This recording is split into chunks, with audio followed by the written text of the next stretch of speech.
C'est quoi une slasheuse? Écoute, c'est dur à définir. Ça va toujours être difficile à définir, un slasher, une slasheuse. Et là, je vais décrire ça comme si j'avais été de même toute ma vie, alors Mmh. que ça a commencé l'année passée. Tu sais, quand je dis, la complexité justement de ce que je suis, je réussis beaucoup à canaliser ça à l'extérieur. Tu sais, j'ai pas l'air si complexe que je suis parce que j'ai une très bonne capacité d'adaptation avec les gens. Heu, Fait que quand que je dis que je suis capable d'être moi-même comme avec toi, où ça a vraiment cliqué, tu sais, il y a eu des étincelles tout de suite au niveau de l'arborescence et tout, c'est de dire, ben, on se met à parler et on part à la dérive à l'intérieur de notre cerveau. Et je te dirais que le fait d'être un slasher, ça représente un peu ça, l'extériorisation d'un cerveau en arborescence, mais dans un mode de vie.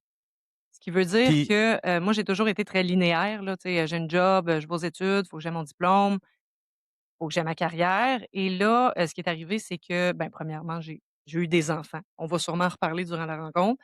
J'ai eu quelques enfants, tu as hein. beaucoup, oui, c'est ça. Oui, ben, beaucoup pour une famille nombreuse va trouver que j'en ai pas beaucoup. Une famille standard va trouver que j'en ai beaucoup, donc j'en ai 4. Ce qui est impressionnant, c'est qu'ils ont tous 4 ans et moins. Fait qu'on voit que j'ai beaucoup de retenue dans ce que je fais. Dans le fond, le fait d'être un slasher, moi, je suis arrivée l'année passée et j'avais un emploi dans le communautaire.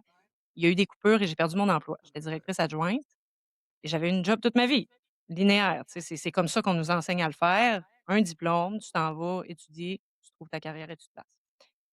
Et là, j'ai découvert que je pouvais faire plus d'une chose parce que je n'avais pas le choix de faire plus d'une chose. J'avais une famille à soutenir et je me suis dit: «OK, ben, je me lance, je fais de l'entrepreneuriat, je me retrouve un travail de salarié».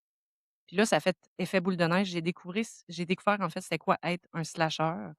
Ça a beaucoup, beaucoup de termes associés à ça, là, le fait de slasher, c'est quand même assez récent. Puis juste pour Heu, expliquer, oui, quand tu parles de slasher, c'est slashing, quand tu des slash dans ton titre. Fait que tu es exactement, c'est très CEO, LinkedIn, slash mère, slash exactement. entrepreneur, slash oui, Ça, c'est ça. ça fait capoter certaines personnes, tu sais, on sait pas ce que tu es. Dis-nous ce que tu es, explique, tu sais, dans des mots simples et c'est jamais simple, puis c'est pour ça que je trouve que dans ma tête, c'est un peu comme ça. J'ai vraiment extériorisé en mode de vie ce qu'il y a dans ma tête. C'est vraiment d'avoir des slash et de dire: «Ben, moi, je suis pas juste une enseignante, là. Oui, je suis une enseignante, mais je fais aussi beaucoup d'autres choses» et c'est d'intégrer tout ce qu'on est à, notre mode de vie actuel. Fait que si, par exemple, quand tu étais ado, ben, tu as pratiqué d'un sport puis tu fais plus ça pantoute, ramène ça. Fais-en quelque chose. Tu peux même en faire quelque chose de lucratif, d'implication sociale, partir une ligue. Fait que c'est vraiment d'aller dans le narratif de la personne et de ressortir ce qu'elle est, ce qu'elle a fait, d'en faire un tout cohérent et ça a l'air désorganisé de l'extérieur, un slasher. Tu sais, le multipotentiel, ça a l'air d'être comme, ben, cette personne-là ne se trouve pas. Tu sais, ne se trouve pas, c'est pas ce qu'elle fait et pourtant, c'est comme l'expression de ce qu'on est, mais dans la façon la plus fabuleuse.